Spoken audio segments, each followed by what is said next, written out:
রাহেন। দেখেন যে জাতীয়বাদী দল বিএনপির জনপ্রিয়তা এখন জনগণের মাঝে। আপনি গ্রাম অঞ্চলে বলেন, শহর অঞ্চলেও বলেন, রাস্তাঘাটে বলেন।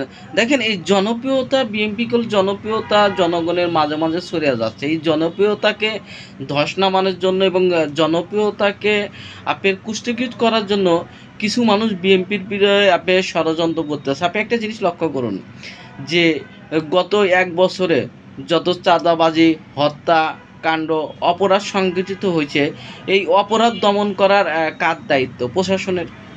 প্রশাসন কি করছে? প্রশাসন এইটা কি একবারও অপরাধ দমন করতে পারছে? প্রশাসন কি একবারে এই যে অপরাধ হচ্ছে, চুরি, ডাকাতি, ছিনতাই, এই যে একের পর এক হত্যাকাণ্ড হচ্ছে, এইগুলো কি বন্ধ করতে পারতেছে? আপনি খুলনায় দেখেন যে বিএনপির এক নেতাকে এইটা রোয়াক কাইটা হত্যা করলো, এবং শুধু তাই নাই, আপনার গত ১ বছরে সবচাইতে বেশি মারা গেছে হলো বিএনপির নেতারা।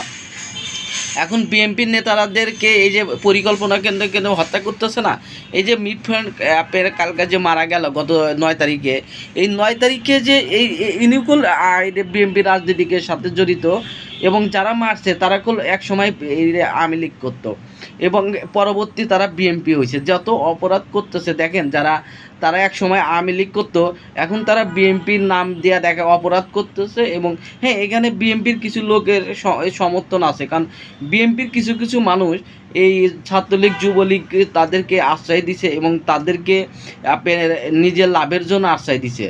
কিন্তু এখন নিজের লাভের জন্য দিলেও এখন নিজের লাভের চাইতে বেশি লস হইতেছে।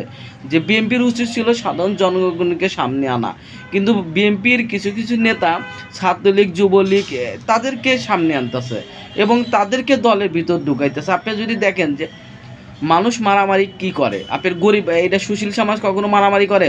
বুদ্ধিজীবী মারামারি করে? ধনী মানুষ মারামারি করে? দেখবেন সবচাইতে বেশি মারামারি করে গরিব মানুষরা। অর্থাৎ গরিব মানুষ ১৯ থেকে ২০ হবো, দেখবে অন্যজনের মাথায় বাড়ি দেওয়া ভালাবে। শুধু এই মিটফন্ড না, আপনি সারা বাংলাদেশেই দেখেন, সবচাইতে আপনি থানায় যা দেখেন, আপনি জেলে যা দেখেন, যে নিজের ভাইকে নিজে হত্যা করতেছে, নিজের চাচাকে হত্যা করতে, ছোটো মোটো বিষয় না, ছোটো বিষয়গুলো নিয়ে। তাহলে এখানে একটা বিষয় আছে না, যে বিএনপির জনপ্রিয়তা আপনার ধস নামার যে পরিকল্পনা করতেছে ছাত্রলীগ, যুবলীগ এবং ভারতের গোয়েন্দা সংস্থা, বিএনপি কি এই জিনিসটা দেখতেছে না?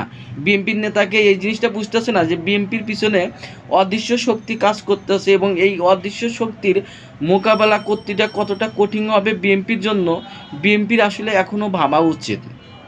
আপনি যদি দেখেন আইন শৃঙ্খলা বাহিনী কেন আপনার গত